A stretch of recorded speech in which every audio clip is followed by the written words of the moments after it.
Maka salah satu mimpi saya, salah satu harapan, salah satu yang pernah berulang-ulang kita serukan di jemaat ini adalah saya berharap ada orang-orang muda, ada anak-anak muda, termasuk ada orang-orang tua yang mau mempersiapkan anak-anaknya menjadi hamba-hamba Tuhan yang setia, yang mau menyerahkan seluruh kepintarannya, seluruh potensi terbaiknya untuk menjadi hamba Tuhan. Karena memang kita mengalami goncangan-goncangan di dalam gereja yang betul-betul luar biasa. Bagaimana menghadapi kesulitan-kesulitan tantangan dalam gereja? Salah satu cara adalah kita persiapkan anak-anak kita. Persiapkan orang-orang yang Tuhan hadirkan dalam keturunan kita menjadi hamba Tuhan. Yang jujur, yang berani, yang tidak pandang muka, yang tidak cari muka, yang tidak cari untung. Yang tidak menggunakan Injil untuk keuntungan perut, seperti kata Paulus. Yang tidak menggunakan kuasa mimbar untuk mendapatkan imbalan-imbalan secara materi. Saya tidak tahu, mudah-mudahan ada dari jemaat ini yang tahun depan, 2 tahun depan, 10 tahun depan akan Tuhan terus bangkitkan anak-anak kita untuk menjadi penginjil, menjadi pendeta, menjadi hamba Tuhan. Meskipun kadang-kadang orang berpikir, aduh mau jadi pendeta mau makan apa.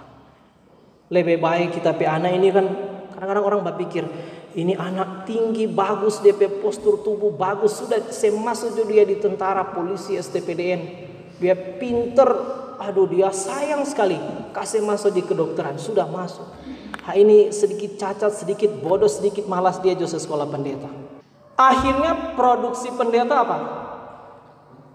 Berguna, tidak berbobot. Iya toh, yang cacat-cacat tuh sudah, yang kurang-kurang ini cacat.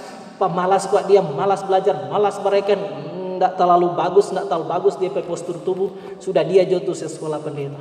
Yang pintar-pintar sayang dong kalau sekolah pendeta. Bagus kedokteran, bagus masuk di tempat-tempat yang mungkin sekali akan mendatangkan banyak uang.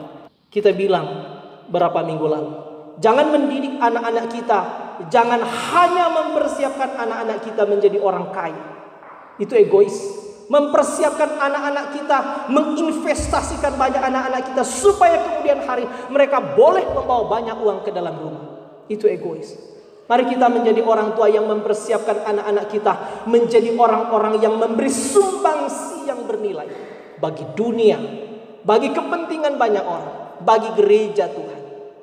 Mempersiapkan anak-anak menjadi ekonom, menjadi politisi, menjadi orang-orang yang mungkin akan meraup banyak keuntungan. Mempersiapkan mereka untuk cari uang. Berapa banyak orang tua yang mempersiapkan anak-anak untuk menjadi anak-anak yang bukan cari uang tapi cari jiwa untuk kemuliaan nama Tuhan. Ada tuh lagu yang sering orang nyanyikan, engkau cari intankah guna tajuk Al-Masih, dan seterusnya. Ingat dalam limbahan ada intan yang permai. Limbahan itu apa? Got, selokan. Lagu itu bilang ingat, di dalam got itu ada intan-intan dan permata. Cari.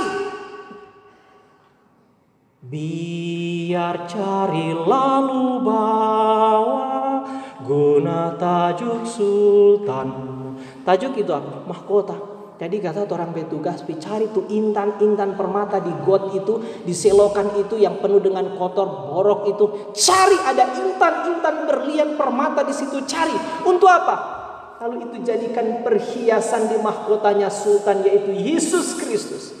Ini maknanya apa? Dunia ini ibarat limbahan. Dunia ini sudah terkutuk, sudah tercemar oleh dosa. Tetapi orang Kristen dipanggil untuk cari. Di dalam dunia yang sudah berdosa ini masih ada intan-intan permata, jiwa-jiwa untuk kita bawa kembali kepada Tuhan.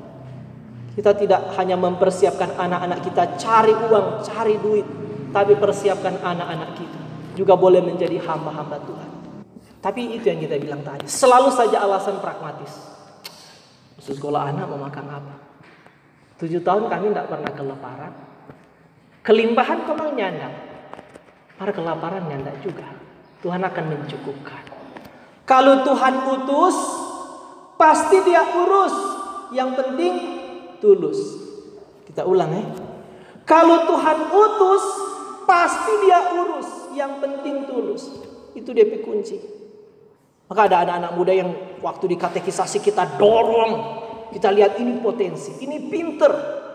Kita bilang kasih siap buat anak-anak pinter jadi hamba Tuhan. Jangan kasih yang payah-payah. Aduh, orang mau bikin rusak gereja di masa yang akan datang. Meskipun juga orang-orang yang pernah merusak gereja ini juga orang-orang pintar. Orang pintar yang takut kepada Tuhan.